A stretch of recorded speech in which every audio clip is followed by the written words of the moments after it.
క్లియర్గా తెలుస్తుంది. ఎవరైతే పరీక్ష పేపర్లు సెట్ చేసే వాళ్లకు ఎస్సీఆర్టీ డైరెక్టర్కు మాత్రమే పరీక్ష పత్రాలు ప్రశ్న పత్రాల మీద పూర్తి ఇది ఉంటుంది, తన అవగాహనలో ఉంటాయి, తన కంట్రోల్లో ఉంటుంది. పరీక్షలు నిర్వహించే వాళ్ళకు అరగంట ముందు మాత్రమే, ఎగ్జామ్కి అరగంట ముందు మాత్రమే పోతాయంటే రెండింటికి కలిపి ఒకరినే పెట్టారు. అంటే ఎవరి చేతైతే సెక్యూరిటీ ఇది ఉందో, ఎవరైతే పరీక్ష పెడతారో వాళ్ళ చేతిలోనే నిర్వహణ కూడా ఉంది.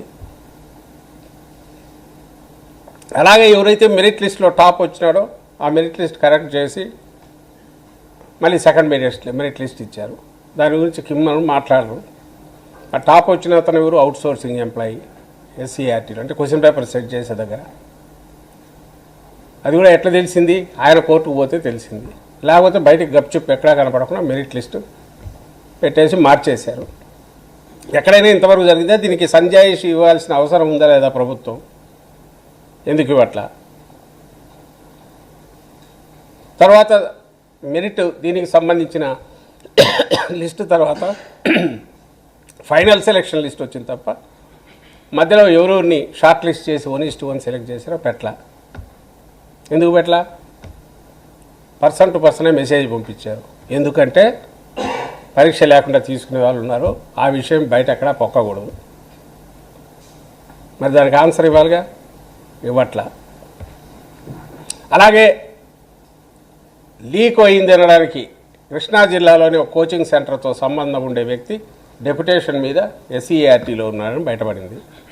సంవత్సరం నుంచి అతను ఉన్నాడు. అతను కీలక పాత్ర పోషిస్తున్నాడు. అంటే ప్రశ్నపత్రాలు సెట్ చేసే దగ్గర అక్కడి నుంచే బయటకు వచ్చాయని అంటున్నారు. దానికి ఆన్సర్ లేదు. ఇట్లా మొత్తం లీకేజ్ జరిగింది అనే దానికి బలమైన తిరుగులేని ఆధారాలు దానికి ఉన్నాయి.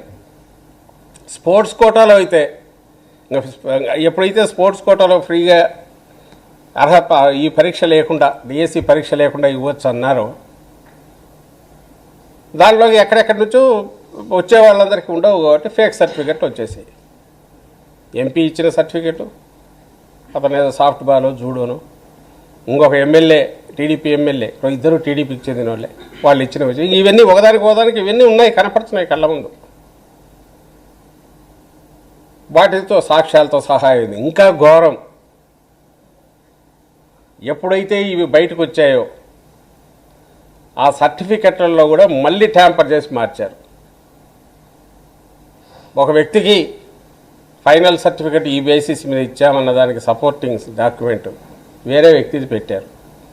ఇది బయటపడింది. పాయింట్అవుట్ చేయగానే ఆ బ్యాకప్ సర్టిఫికెట్ ఇచ్చారు, ఏ అర్హత వల్ల ఫైనల్ సర్టిఫికెట్ దాంట్లో పోటీల్లో పాల్గొన్నాడో అది తీసి మళ్ళీ ఇతనికి ఎక్కడి నుంచో ఫేక్ సర్టిఫికెట్ తెచ్చిపెట్టినట్టున్నారు, అది పెట్టారు వెబ్సైట్లో.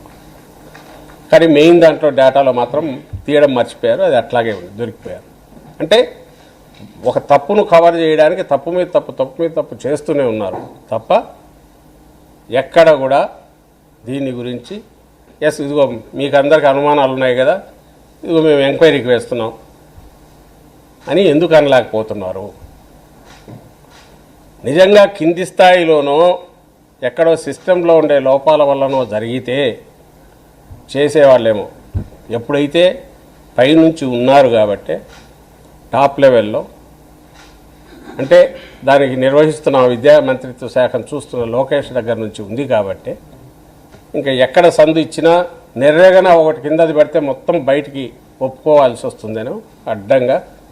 ఏమీ లేదు, అంతా బాగుంది, కావాలని చేస్తున్నారని వీళ్ళు చంద్రబాబు నాయుడు గారి ఆయన గ్యాంగ్ కానీ ప్రభుత్వం కానీ ఆ స్టాండ్